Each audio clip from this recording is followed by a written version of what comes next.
Assalamualaikum warahmatullahi wabarakatuh. Perkenalkan, nama saya Widiarto Eka Bagus Saputro. Saya merupakan mahasiswa aktif di Universitas Institut Teknologi Telkom Purwokerto. Program studi S1 Teknik Telekomunikasi kelas 11A dengan NIM 23111010004. Pada kesempatan kali ini saya akan menjelaskan mengenai materi komunikasi data di Teknik Telekomunikasi yang sudah saya pelajari di semester ini, yang dimana diampu oleh Bapak Prasetyo Yuliantoro STMT.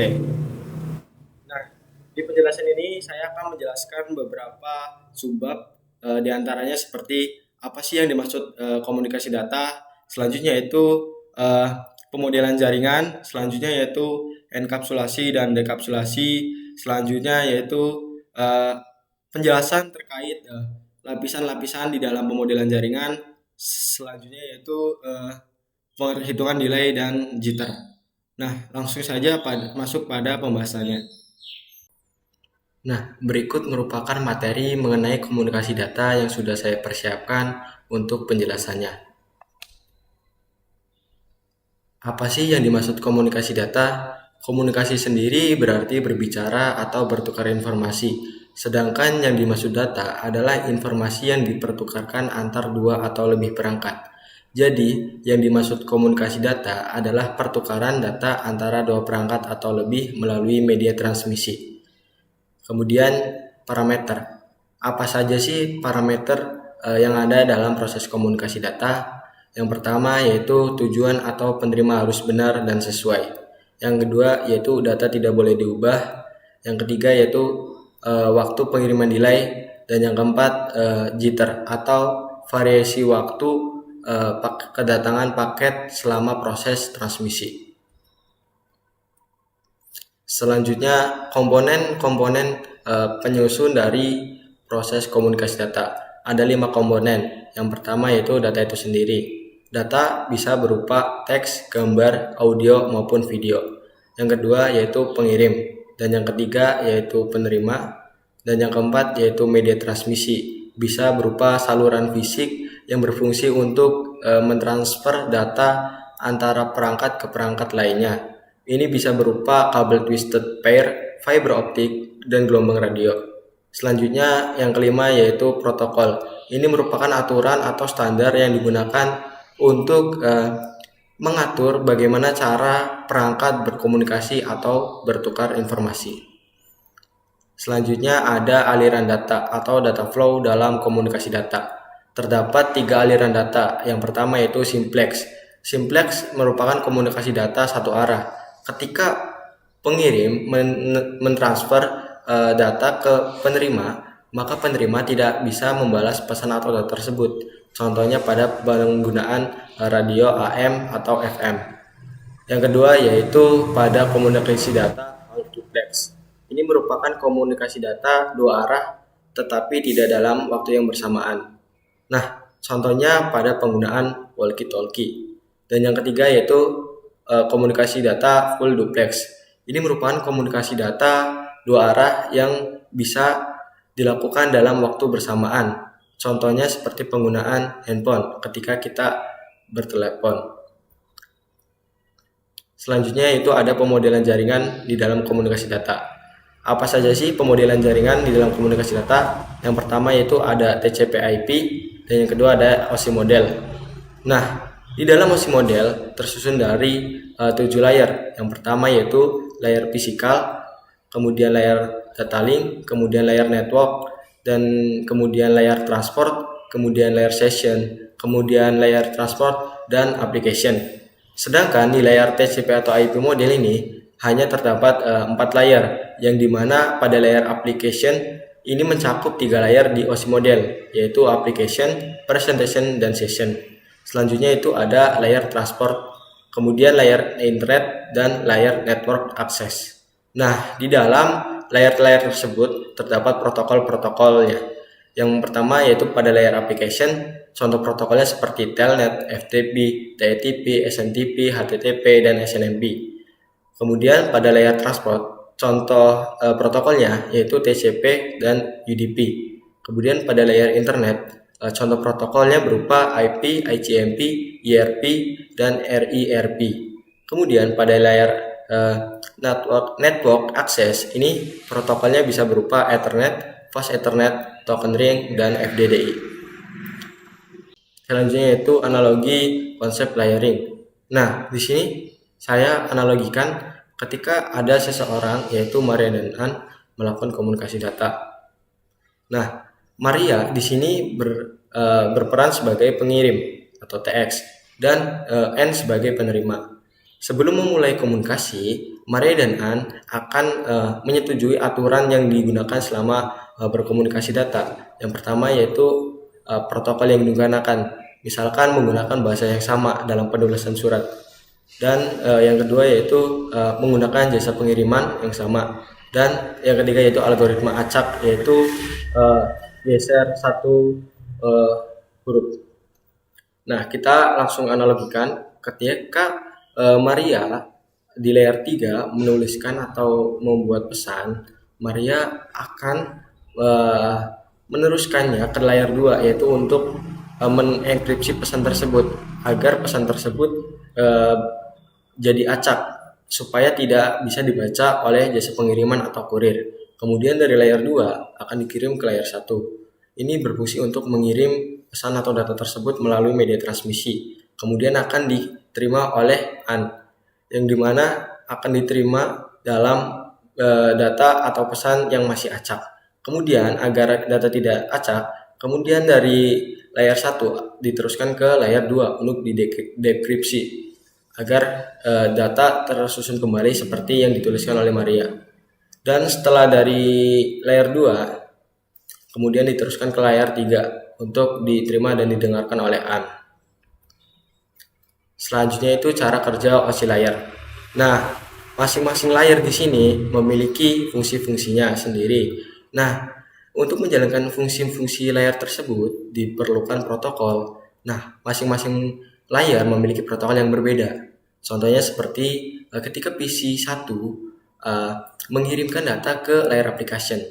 Nih, di layer application akan menjalankan fungsi protokolnya sehingga data dari layer application bisa diteruskan ke layer presentation hingga layer physical. Kemudian setelah di layer physical, data tersebut akan ditransmisikan melalui media transmisi yaitu physical link. Ditransmisikan melalui media terbawah atau layar fisik hingga ke layar application sehingga diterima oleh PC2. Selanjutnya itu cara kerja TCP atau IP.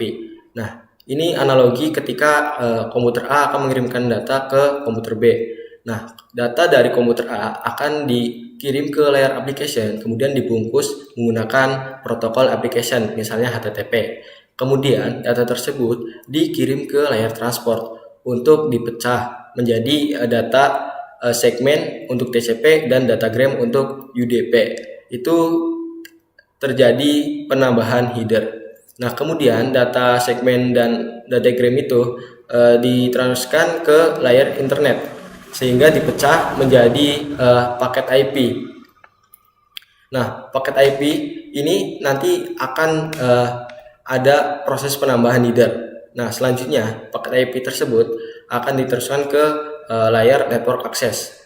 Di layar network access ini paket IP akan dipecah menjadi frame dan ditambahkan alamat fisik. Setelah dipecah menjadi frame dan penambahan alamat fisik, paket tersebut dikirimkan melalui media transmisi sehingga diterima PC atau komputer B pada jaringan network access. Di sini frame nanti akan diterima, kemudian alamat fisik akan diverifikasi dan frame dibuka. Kemudian paket IP ini akan diteruskan ke internet. Di internet paket IP akan diterima, kemudian alamat IP diverifikasi dan paket tersebut dibuka.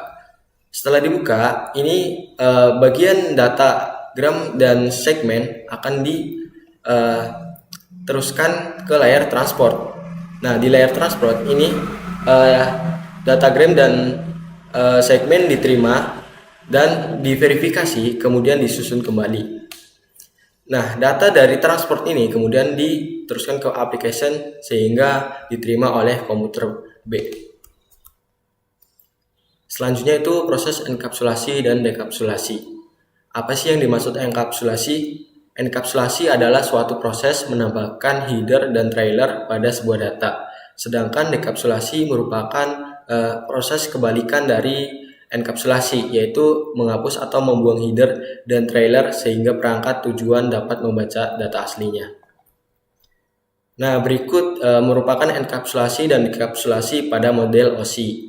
Nah, pada model OSI ini memiliki 7 layar, di mana pada proses pengiriman data akan terjadi proses enkapsulasi atau penambahan header. Sedangkan pada proses penerimaan data akan terjadi proses dekapsulasi atau pembuangan header dan trailer.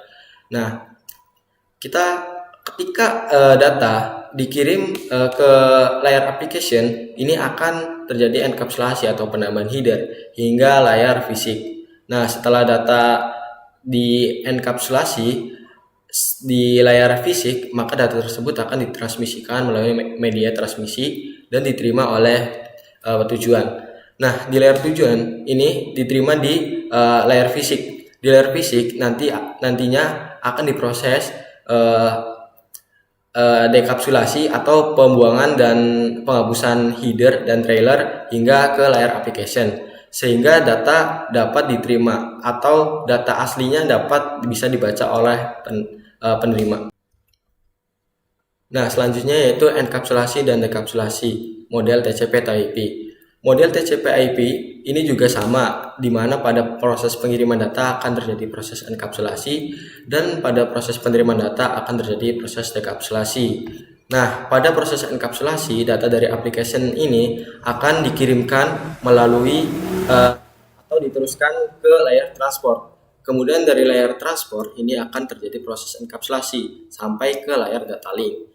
Nah, setelah data link ini proses enkapsulasi, maka data tersebut akan diubah menjadi bentuk bit atau biner ke dalam bentuk data fisik, kemudian ditransmisikan ke penerima. Nah, dari penerima ini akan diverifikasi data fisiknya. Nah, setelah diterima, maka akan terjadi proses dekapsulasi atau pembuangan dan penghapusan header dan trailer hingga ke layar application. Nah, ada alamat atau informasi yang diberikan di layar 2 dan 34. Ini berupa pada data link memberikan informasi alamat MAC atau Media Access Control. Sedangkan pada layar network ini memberikan informasi alamat IP. Sedangkan pada alamat transport ini memberikan alamat atau nomor port. Selanjutnya itu protokol data unit atau PDU. PDU merupakan nama data yang terdapat pada masing-masing layar. Nah, di sini terdapat 2 bagian, yaitu ada bagian media layers dan host layers. Nah, pada media layers ini mencakup 3 lapisan terbawah di model OSI ini, yang dimana berfokus pada transmisi data fisik melalui media jaringan. Kemudian pada host layers ini mencakup 4 lapisan teratas pada model OSI ini, yang berfokus pada proses aplikasi dan penyediaan layanan pengguna untuk jaringan host. Nah, selanjutnya yaitu penjelasan mengenai masing-masing layer di dalam pemodelan jaringan. Yang pertama yaitu layer application. Ini berfungsi sebagai penyedia layanan terhadap aplikasi yang berjalan di komputer. Nah, berikut ada beberapa protokol yang ada di aplikasi layar. Yang pertama yaitu HTTP atau Hypertext Transfer Protocol. Yang kedua yaitu HTTPS atau Hypertext Transfer Protocol Secure, dan yang ketiga adalah FTP atau File Transfer Protocol, dan yang keempat adalah SMTP atau Simple Mail Transfer Protocol, dan masih banyak yang lainnya. Selanjutnya yaitu transport layer. Transport layer di sini berfungsi untuk membangun koneksi dengan host. Di transport layer terdapat 2 protokol yaitu UDP dan TCP. Nah, di UDP ini receiver atau penerima mengirimkan request ke sender atau pengirim. Kemudian setelah sender atau pengirim menerima request tersebut, maka akan merespon jika diperlukan. Kemudian pada model TCP, sender akan mengirimkan sinyal SYN ini untuk memulai koneksi. Nah, dan receiver akan menerima sinyal tersebut dan akan mengkonfirmasi sinyal tersebut dan mengkonfirmasi menggunakan SYN ACK. Ini untuk mengidentifikasi apa yang diminta. Kemudian sender akan menerima sinyal SYN ACK dan mengkonfirmasi dengan sinyal ACK. Ini menandakan koneksi telah berhasil. Selanjutnya itu enkapsulasi layer transport. Nah, ketika data di layer application diteruskan ke layer transport, maka akan terjadi proses enkapsulasi atau penambahan header, yang dimana header di sini akan memberikan informasi berupa source port dan destination port. Source port dibuat oleh komputer pengirim atau OS, sedangkan destination port itu memberikan informasi nomor port server.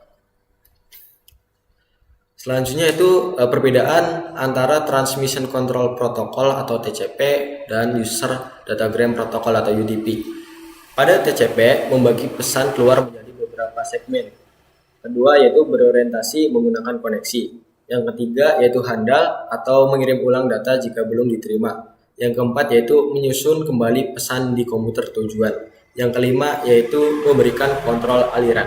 Sedangkan pada UDP membagi pesan keluaran menjadi datagram. Yang kedua yaitu tanpa koneksi. Dan yang ketiga yaitu tidak bisa dihandalkan. Yang keempat tidak menyusun kembali pesan masuk. Kemudian yaitu Network Layer Protocol. Ini penyedia layanan routing untuk pemaketan data. Nah, terdapat beberapa protokol pada layer network. Yang pertama yaitu IP atau Internet Protocol yang dibagi menjadi dua version, yaitu IPv4 atau version 4 yang memiliki 32 bit dan IPv6 atau versi 6 yang memiliki 128 bit. Yang kedua yaitu The Address Resolution Protocol atau ERP. Selanjutnya itu The Reverse Address Resolution Protocol RERP. Kemudian Internet Control Message Protocol atau ICMP dan Internet Group Management Protocol IGMP. Nah, selanjutnya itu enkapsulasi pada layar network.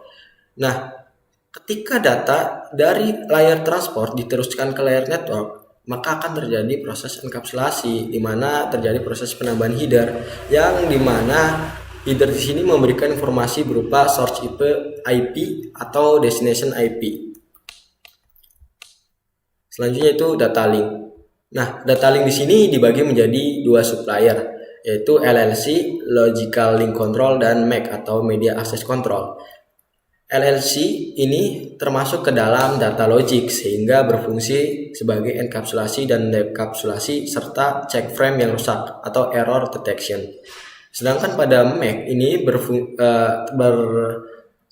fungsi sebagai konversi data logik ke data fisik dan sebaliknya, serta menempatkan data fisik ke media transmisi karena MAC ini termasuk ke dalam data fisik. Selanjutnya itu enkapsulasi layar data link. Nah, ketika data dari layar network dikirimkan ke layar data link, maka akan terjadi proses penambahan header dan trailer, di mana header di sini akan memberikan informasi berupa source MAC dan destination MAC. Dan trailer ini akan memastikan apakah data itu rusak atau tidak. Selanjutnya yaitu Ethernet atau data logik dan data fisik. Seperti yang saya jelaskan tadi, di mana data link dibagi menjadi dua, yaitu LLC dan MAC. Yang dimana LLC termasuk data logik, sedangkan MAC termasuk data fisik. Sehingga terjadilah perbedaan antara layar 2 dan 1 seperti berikut. Pada layar 1 memiliki keterbatasan. Yang pertama yaitu tidak bisa berkomunikasi dengan layar atas atau lapisan atas. Kemudian tidak bisa mengidentifikasi perangkat. Selanjutnya itu hanya bisa mengenali dalam bentuk bit. Selanjutnya itu tidak bisa menemukan sumber transmisi ketika banyak perangkat yang memancarkan transmisi. Pada layar 2 memiliki fungsi menghubung atau terhubung dengan layar atas melalui Logical Link Control atau LLC. Kemudian yaitu menggunakan skema pengalamatan untuk mengidentifikasi perangkat. Selanjutnya itu menggunakan frame untuk mengatur bit menjadi kelompok atau grup-grup. Selanjutnya itu menggunakan Media Access Control atau MAC untuk mengidentifikasi sumber dari transmisi. Selanjutnya itu pada physical layer. Nah, data pada data link kemudian dikirim ke physical dalam bentuk bit atau biner. Ini berfungsi untuk mengubah ke sinyal agar dapat diterima oleh penerima. Nah, berikut beberapa media physical layer yang digunakan. Contohnya seperti hub, wireless access point, dan yang lainnya. Nah, ini merupakan pengolahan sinyal atau perubahan sinyal yang dari deretan bit atau biner diubah menjadi sinyal, baik NRZ maupun ASK. Selanjutnya itu perhitungan delay atau waktu pengiriman. Nah, berikut saya lampirkan tabel kategori latensi indeks atau besar delaynya. Nah, untuk perhitungan rata-rata delay menggunakan persamaan atau rumus sebagai berikut. Rata-rata delay sama dengan jumlah delay dibagi jumlah paket diterima. Nah, saya di sini memperoleh data di dalam atau dari sumber referensi yang saya cari. Nah, dari data ini kita peroleh rata-rata delay di mana jumlah delay atau time span 120,628 dibagi jumlah paket diterima, paket 17.907 dikali 1000. Ini dikali 1000 karena jumlah delay masih dalam satuan second, di mana rata-rata delay harus dalam satuan milisecond. Sehingga dari perhitungan ini diperoleh nilai delay 6,73636 milisecond, yang dimana ini masuk ke dalam kategori sangat bagus karena kurang dari 100 milisecond. Selanjutnya itu perhitungan jitter. Nah, berikut tabel kategori untuk nilai indeks jitternya dan penggunaan persamaan atau rumus dalam perhitungan jitter. Jitter sama dengan total variasi delay dibagi bucket diterima min 1.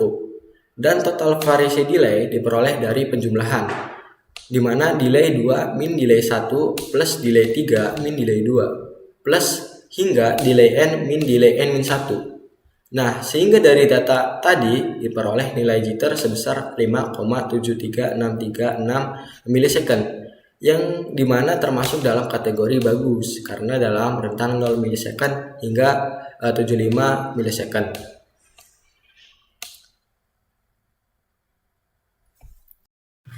Sekian penjelasan materi dari saya. Sebelum akhir konten ini, izinkan saya memberikan sedikit quotes dan pesan selama saya berkuliah di Institut Teknologi Telkom Purwokerto di program studi S1 Teknik Telekomunikasi.